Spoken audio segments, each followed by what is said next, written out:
Thank you for coming out to our second Elections Integrity Public Forum. We did one at the Exeter Public Library last month. It was great. We left, I think folks left with a better understanding of the elections processes we use here in Rhode Island.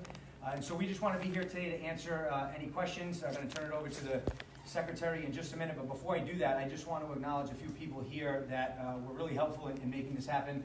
Town Manager Dan Perillo, and Senior Senate Director Bob Robillard, who I don't know if he's still... He went with the, for the boat. Yes. So He's just, in with the boats. yes, so I'm thankful for letting us use the Senior Center here, and also want to acknowledge Bill Marcotte and Lori Anderson from the Coventry Board of Canvassers who run the elections really well down here in Coventry. So I'm going to turn it over to the Secretary, and then would love to answer any questions that you have. And we want to make sure that everybody leaves with a better understanding of how elections work here in Rhode Island. Thanks, Rob. And this is Kathy Placencia next to me. She's the Director of Elections for the Department of State. Rob is the Deputy Secretary of State, but he has been involved as Director of Elections for years for the Rhode Island Department of State. I want to acknowledge the elected officials that are here today, Representative Norrie, Representative Nardone, and Senator Rogers. I appreciate you coming, and I have had the pleasure of serving with all these people and know and respect them. And Representative Nardone and Norrie served with me on committees in the General Assembly when I was a member of the House. I proposed this type of forum throughout the state, and we plan to continue to do this right through the 24 election cycle so that we can have a conversation about election processes. And I'm a Democrat, but I think the people that know me and the people that have served with me know that one of the things that I value is a civil, bipartisan discussion. And I think our nation has moved away from the idea that we are all serving our constituents, that we are all neighbors. In this case, we're all Rhode Islanders. We're all Americans. We may have different views on how we think the state or the nation should move forward, but we should respect the fact that we're serving and treat each other with respect. And so we're engaged in a civic education program around the state. It is a completely bipartisan, straight down the middle presentation on voting rights, on the rights and responsibilities of citizens.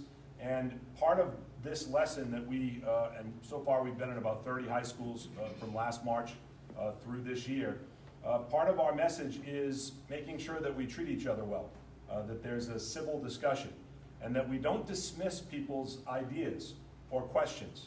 And that kind of forms what I wanted to do with this process, because I think it's dangerous to dismiss people's concerns. I think it's dangerous to dismiss people as someone who has been filled with misinformation, or someone who's lying, or someone who isn't telling the truth. That's not healthy for our state. It's not healthy for our nation. I have no issue having a good conversation with someone about the process. I have no issue with proposing changes to the process when I see problems. You're all familiar with what happened in the Congressional District 1 primary with Lieutenant Governor Sabina Matos' campaign and the signature sheets. I think everybody's aware of what happened there. So, you know, in real time, not after the fact, but in real time, I called to the Board of Elections to do an immediate review of all of her signatures, all of those signatures, not just the ones collected by the person who was accused. In real time, I did that. I want transparency. I want people to understand that the system needs to work for us. That's the whole idea. And we have proposed legislation that the members of the General Assembly will see here soon in January that tightens up that process of signature gathering and make sure that there is communication between the local boards and the State Board of Elections, so that people are informed and aware when something like that happens. So I'm fully on board with improving a system where I see it needs to be improved. One of the things that was not reported during that signature scandal, let's call it that because that's what it was the fact that the two deceased people who were on the list in Jamestown, that someone with Jamestown canvassing picked up and said, these folks are dead. They could not have signed the sheet. What was not reported is those folks were not on our voter list. In fact, we looked into when they were removed from the voter list.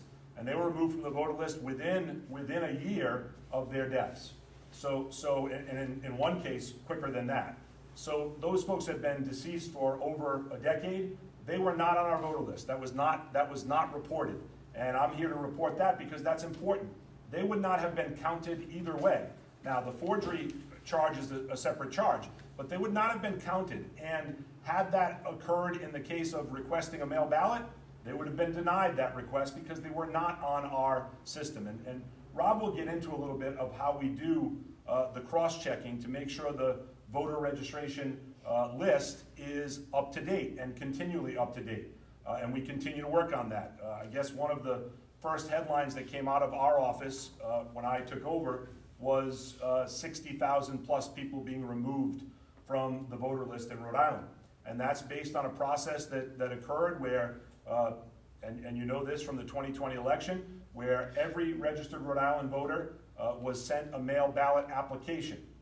If those applications were sent back undelivered or undeliverable, then we put those folks on an inactive list.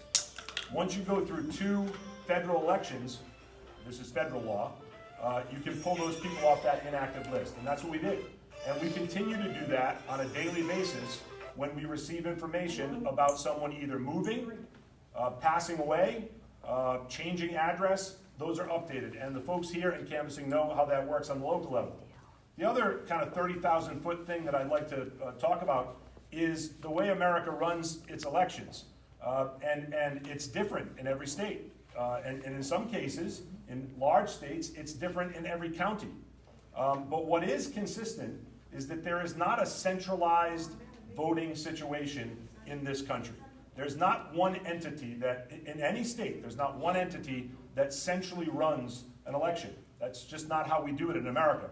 Now some countries have a centralized voting situation. We do not, and that's good. That's good, because if you have, in our case, a board of elections who is overseeing the local canvassers, but in reality, the day of election and the 20 days of early voting that we have, that is run by the locals, right? They're in charge of their community. The folks in Coventry do a great job in charge of their community. Same in West Warwick. Same across the state of Rhode Island. The Board of Elections has oversight process there. They maintain the equipment. They have the equipment tested. They work with the authorities to make sure that the situation is secure before the delivery. And then the Department of State, well, we're in charge of making sure that the voter list is maintained. We're in charge of making sure that people know about the voting situation. They know the dates. They know the places. They know the times. We're working with the locals and the Board of Elections on mail ballots. And because this is a try situation, 3 entities, 1 election, it's very difficult for there to be widespread fraud. And that's a good thing. That's a good thing about the American system across the board. And that's not just here in Rhode Island, that's everywhere. Now, there have been attempts in the past to centralize the American voting system. I would stand up and say no to that. I think it has to be run locally and then with the input of the states, and in some states, the counties, in our state, the Board of Elections and the Secretary of State. And then one of the things that is a misconception that I've been trying to tear down is this idea that the Secretary of State counts votes or certifies elections. I'm an elected official. The Constitution of the state of Rhode Island makes my position elected. So I am a politician. My name is on a ballot. I'm a person that runs for office. You don't want me counting votes, and you don't want me certifying elections, and that's not what we do at the Rhode Island Department of State. The Board of Elections certifies those elections. The board is made up of folks that are appointed by governors, but they serve terms beyond the governor. They are a bipartisan, nonpartisan, non-ideologic commission that is supposed to work toward creating an election system that is fair and safe. They're the ones who certify our elections. I do not. They're the ones who determine, along with the locals, whether or not those signatures are valid. I do not. You don't want me doing that. What you want me to do is what we do. Maintain the voter registration rolls, inform people about the process, be the voice and the face of the process, and I'm sure many of you may have heard me on WPRO and other places talking about the signature scandal. I am willing to talk about this with anybody, because when we don't talk about the process, whether it's flawed, whether it's not flawed, whether it's perfect, whether it has areas for improvement, if we don't talk about it, we're in deep trouble, right? Our job as government officials is to be as transparent as possible and to give people information. And when people ask us a question, to answer that question without spin.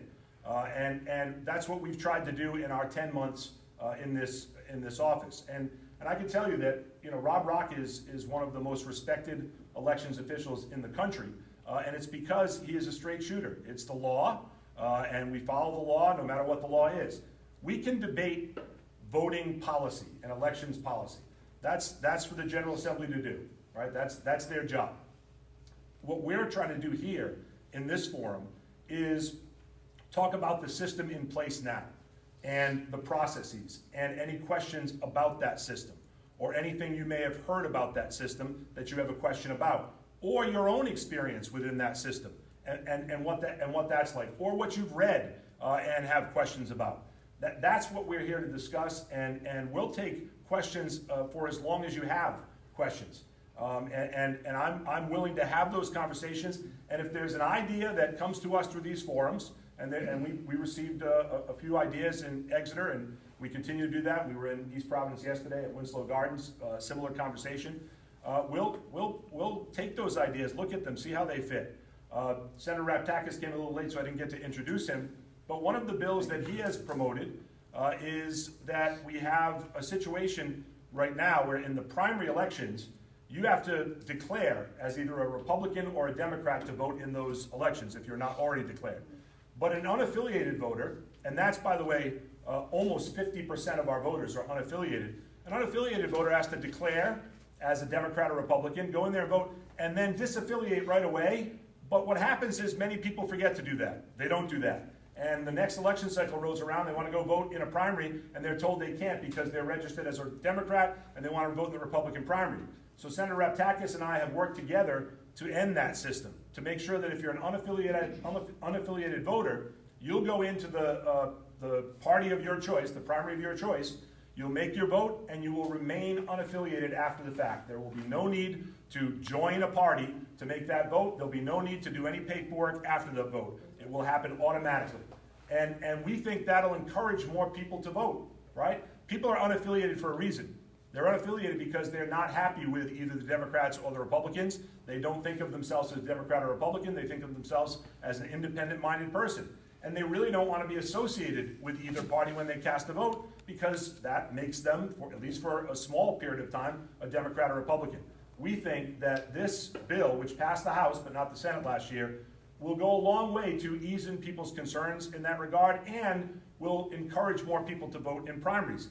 As you all know, because you're Rhode Islanders, in many cases, our primary elections are our elections, right? There's either not opposition in the general election, or in the case in Rhode Island right now, you have a Democratic state. I was a history teacher for 30 years, so that I know that the state of Rhode Island was not Democratic forever. That's a post-World War II Franklin Roosevelt entity. This was a hardcore Republican state long before that, and we've seen states around the nation shift back and forth.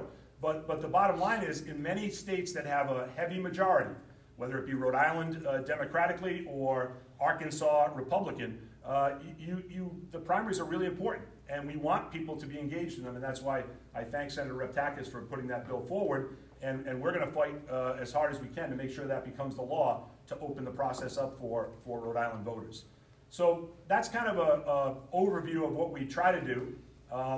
You know, I think I have a fair record of someone who has worked with everybody in the General Assembly, both sides of the aisle, have treated everybody with respect, have signed on to bipartisan legislation, and the gentleman in this room will tell you that's no small feat. There's not a lot of bipartisan legislation in the Rhode Island General Assembly, but I'm proud of the civic education bipartisan legislation that I passed with Representative Newberry. I'm proud of a number of business regulation pieces of legislation that I co-sponsored with Joe Trillo. I want to work with people who are serving their constituents, and I take that seriously, and I want to do that as the Secretary of State as well.